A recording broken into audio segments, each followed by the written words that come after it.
Hello student, my self Shailesh Kumar Maurya. और आज के इस वीडियो में हम डिस्कस करेंगे एन अवस्थी के एटॉमिक स्ट्रक्चर्स के क्वेश्चंस को।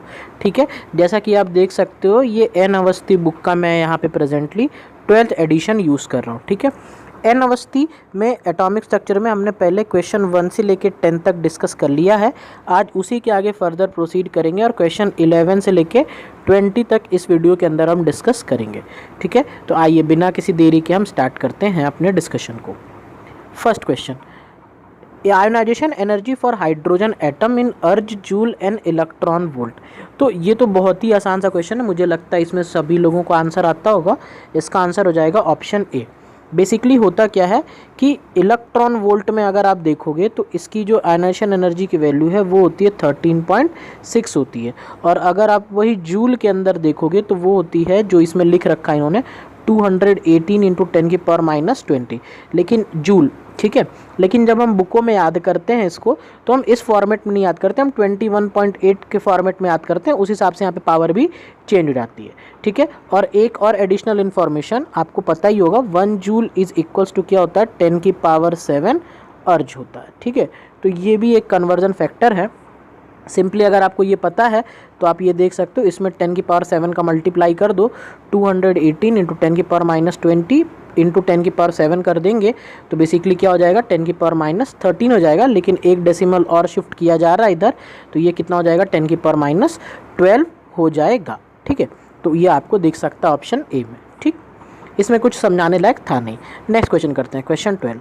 For H like atom the ratio of velocity in first, second and third orbit that is v1 v2 v3 क्या होगा। तो आपको पता है जो वेलोसिटी होती है वो डायरेक्टली प्रोपोर्शनल होती है z/n के। ठीक है, z क्या होता है, एटॉमिक नंबर होता है, n क्या होता है जिस ऑर्बिट में हम कैलकुलेट करना चाह रहे हैं। बेसिकली यहाँ पे एटम सेम लिया जा रहा है तो z का तो कोई रोल नहीं होगा, तो z को हटा दिया। इससे कंक्लूजन ये निकला कि velocity is inversely proportional to 1/n। ठीक है, बस इतना पता है। तो फर्स्ट ऑर्बिट में क्या हो जाएगा, 1, सेकेंड ऑर्बिट में क्या हो जाएगा, 1/2, थर्ड ऑर्बिट में क्या हो जाएगा, 1/3। ये हमारा रेशियो निकल जाएगा। ठीक है, तो ऐसा किस में दे रखा है, ऑप्शन बी में दे रखा है, जो कि हमारे लिए क्या हो जाएगा, करेक्ट हो जाएगा। इस एक्सप्रेशन को सिंपली यूज़ करना है और हो जाएगा। ठीक है, चलिए आइए नेक्स्ट क्वेश्चन करते हैं। Question 13, the volume of nucleus is about.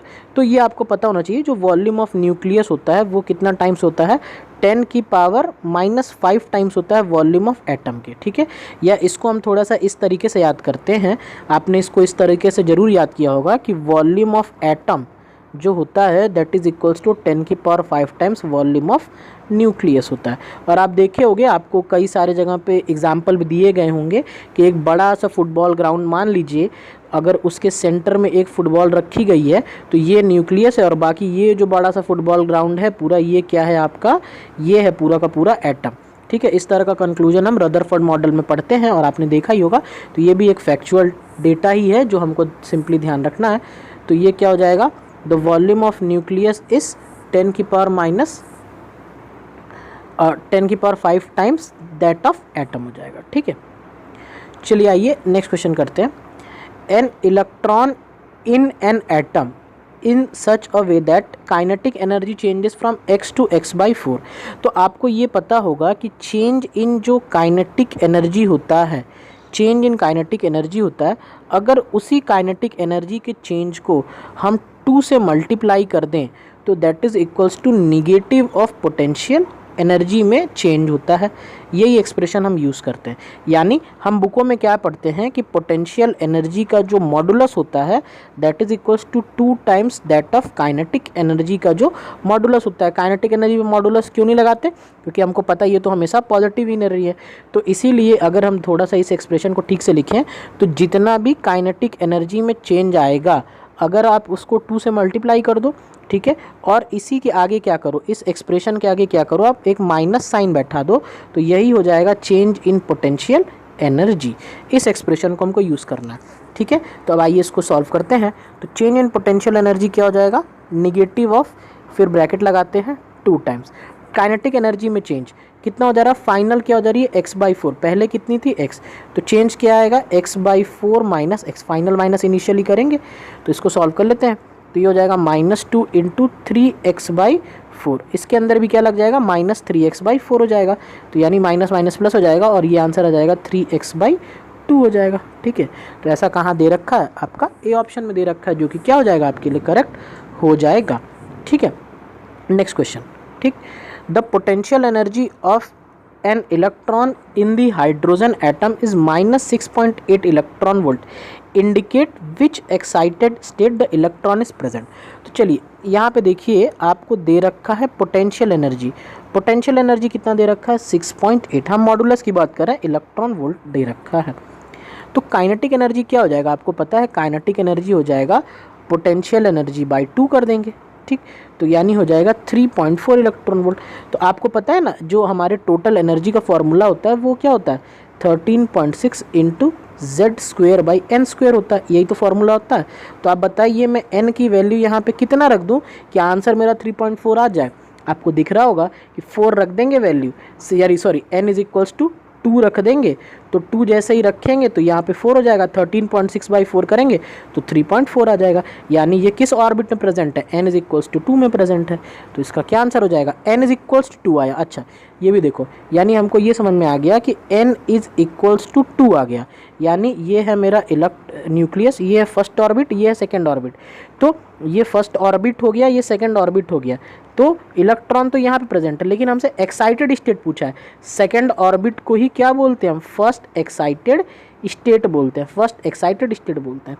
तो इलेक्ट्रॉन किसके अंदर प्रेजेंट होगा, फर्स्ट एक्साइटेड स्टेट के अंदर। जनरली ये टर्म हम ध्यान नहीं देते हैं, मैं भी अभी यहाँ पे 2 ही बोलने जा रहा था, फिर मैंने ये देखा कि एक्साइटेड स्टेट लिखा हुआ है, इस वजह से क्या आंसर हो जाएगा, फर्स्ट हो जाएगा। ठीक है, तो इस चीज़ों का थोड़ा ध्यान रखना, सबसे गलतियाँ हो जाती हैं। ठीक, question 16, what is the potential energy of an electron present in nth shell of Be3+, nth shell of Be3+। तो छोटे में पढ़ा होगा, पहली सेल K, L, M और N होती है। ठीक है, इस तरह से होती है। तो यानी अगर मैं N की बात करूं तो ये 1, 2, 3 और 4, यानी n = 4 के लिए हमको निकालना है। समझ में आ रहा है, n = 4 के लिए, बस समझ में आ गया। चलो एनर्जी का फॉर्मूला बोलो, क्या होता है, -13.6 इंटू Z²/n²। बेरिलियम के लिए Z कितना है आपको पता है, हाइड्रोजन, हीलियम, लिथियम, बेरिलियम 4 है, तो यानी 4 का स्क्वायर अपॉन n भी 4 था, तो यहाँ भी 4 का स्क्वायर, ये दोनों खत्म हो जाएंगे, 1 हो जाएगा, तो बचेगा क्या, केवल 13.6। तो कितना आंसर आ जाएगा, 13.6 इलेक्ट्रॉन वोल्ट। आ गया होगा समझ में बात आपको। चलिए आइए नेक्स्ट क्वेश्चन करते हैं। ठीक है, ओ सॉरी, एक चीज़ और देख लीजिए, यहाँ पे एक गलती कर दी हमने। ये तो ठीक है, ये तो एनर्जी कितनी आ रही है, 13.6 इलेक्ट्रॉन वोल्ट, लेकिन ये तो एनर्जी आ रही है ना। क्वेश्चन में क्या पूछ रखा है, पोटेंशियल एनर्जी। तो पोटेंशियल एनर्जी क्या हो जाएगी आपकी, 2 टाइम्स ऑफ टोटल एनर्जी हो जाएगी, या 2 टाइम्स ऑफ काइनेटिक एनर्जी। तो 2 × 13.6 करेंगे ना, तो ये कितना हो जाएगा, 27.2 हो जाएगा। तो ये आंसर होगा। ठीक है, ये आंसर नहीं होगा। बात समझ आ रही, छोटे छोटे यही है पॉइंट है जो आते सबको हैं, बस पढ़ने की लैंग्वेज है जिससे हम गलतियाँ कर देते हैं। Next question, the kinetic energy and potential energy of electron present in third Bohr orbit. Third Bohr orbit, third Bohr orbit में क्या होगा आप बताओ। काइनेटिक एनर्जी जो होगी वो हो जाएगी 13.6 अपॉन थर्ड बोर ऑर्बिट का मतलब 3 का स्क्वायर करेंगे 9 हो जाएगा यहाँ पे। तो इसको अगर डिवाइड करेंगे तो ये 1.5 के लगभग कुछ आंसर आ जाएगा। अच्छा, काइनेटिक एनर्जी तो प्लस ही में होगी, तो चलो ये तो प्लस के आगे, इसके आगे प्लस लगा हुआ। ठीक है, मैं मॉड लगाना चाह रहा था, यानी इसका आंसर क्या हो जाएगा, +1.51 इलेक्ट्रॉन वोल्ट आ जाएगा। अब बताओ पोटेंशियल एनर्जी क्या होती है, -2 टाइम्स ऑफ काइनेटिक एनर्जी होती है। तो इसके आगे 2 का मल्टीप्लाई करके माइनस लगा दे, तो माइनस लगाएंगे तो हो जाएगा -3.02 इलेक्ट्रॉन वोल्ट। तो प्लस माइनस का ही खेल है, एक बार देख लेते हैं, पहला प्लस दूसरा माइनस। तो ऐसा शायद बी ऑप्शन में दे रखा है हमको, हाँ देख सकते हो ये ऑप्शन में, तो ये क्या हो जाएगा, करेक्ट हो जाएगा। ठीक है, इस तरह सॉल्व करना था।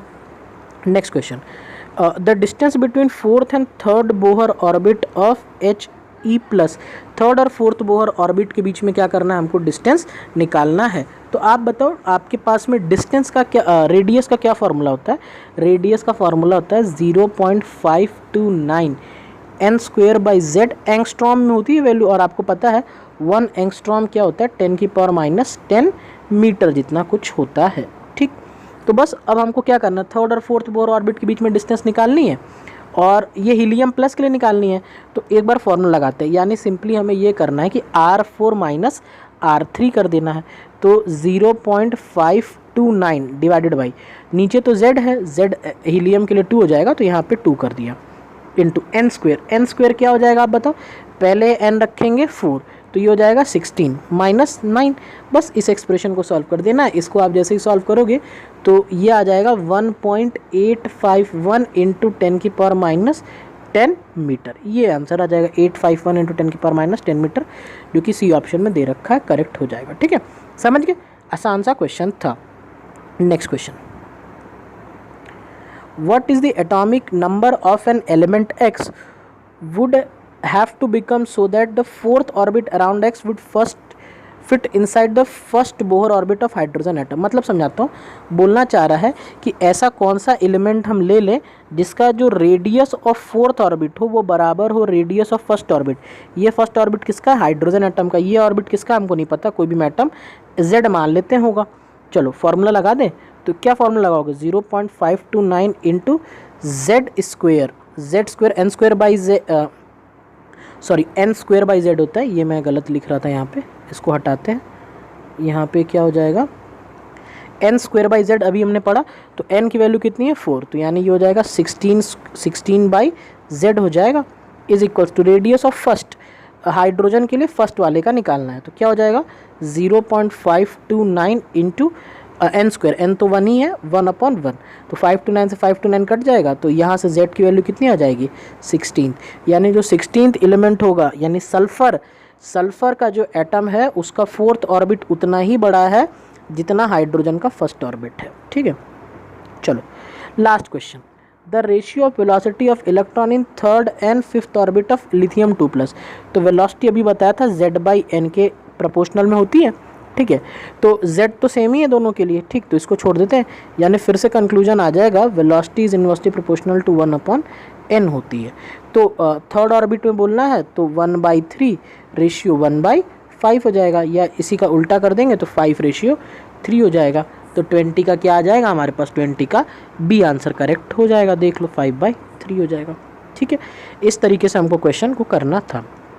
ठीक है, अगर आपको वीडियो अच्छा लगा हो तो वीडियो को लाइक कर दीजिए, अपने फ्रेंड्स के साथ में शेयर करिए, और अभी तक चैनल को सब्सक्राइब नहीं किया है सब्सक्राइब करके बेल नोटिफिकेशन आइकन को प्रेस कर लीजिए। इसी तरह की इंपॉर्टेंट वीडियोस हम आपके लिए हमेशा लाते रहेंगे। और साथ ही साथ अगर आपने अभी तक हमारा टेलीग्राम ग्रुप ज्वाइन नहीं किया है तो टेलीग्राम ग्रुप आप हमारा ज्वाइन कर लीजिए, लिंक आपकी डिस्क्रिप्शन में है। और साथ ही साथ आप चाहो तो मेरे साथ इंस्टाग्राम पर भी जुड़ सकते हो, वहाँ पर भी काफ़ी बच्चे जुड़ के क्वेश्चन पूछते हैं। मेरा इंस्टाग्राम पर जो ID है वो है शैलेश.K मौर्य, मैं लिख देता हूँ शैलेश.K मौर्य। ठीक है, इस पे भी आप कनेक्ट होकर अपने डाउट्स मेरे से पूछ सकते हैं। So that's all for today and thank you for watching.